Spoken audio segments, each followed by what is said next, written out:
Quelles sont les principales difficultés auxquelles vous devez faire face? Et manquez-vous de moyens? Il y a réussir à avoir ce que nous on appelle des cohortes homogènes et des tests adaptés pour les enfants. Quand je parle au niveau des traitements, il faut, pour mettre en place une efficacité, il faut des tests qui soient adaptés à l'enfant.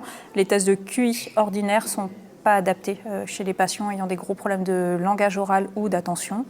Et donc réussir à trouver le bon test qui va permettre d'évaluer l'efficacité ou non du traitement et réussir à trouver, on va dire, une certaine homogénéité entre les patients pour pouvoir montrer que les traitements qu'on met en place soient efficaces. Donc ça fait partie vraiment des difficultés du fait de la rareté de la maladie, de réussir à faire ces choses-là. Au niveau recherche, évidemment, les moyens sont capitaux en fait.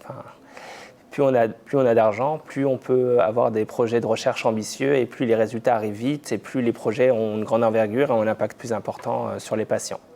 Donc nos principales difficultés, c'est ça, hein, c'est le manque de moyens au niveau de la recherche. Mais ça, voilà, on essaie d'y pallier en répondant à des appels à projets et on se fait aider par l'association, ce qui est très utile. Oui, on manque de moyens humains pour faire le suivi. On n'est pas assez nombreux, clairement, à l'hôpital, mais ça, je pense que c'est une problématique qui dépasse le syndrome Maître-Ezel et qui nous dépasse, nous, en tant que généticiens ou pédiatres.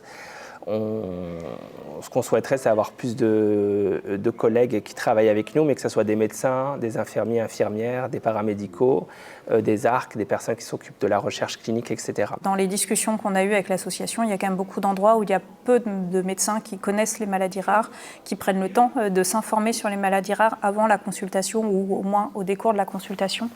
Et je pense qu'il y a vraiment ce manque de moyens d'avoir des médecins un peu, entre guillemets, maladies rares qui vont permettre de pouvoir coordonner et d'avoir ce retour sur à la fois les actualités dans la maladie rare de l'enfant, le suivi, on va dire, un peu éloigné de l'enfant, mais dire il reste dans ce qu'on attend d'un enfant porteur d'un syndrome Maître-Ezel, où effectivement il y a des choses un peu différentes. Il faut faire certains examens qu'on n'aurait pas jugé utile de faire de manière systématique.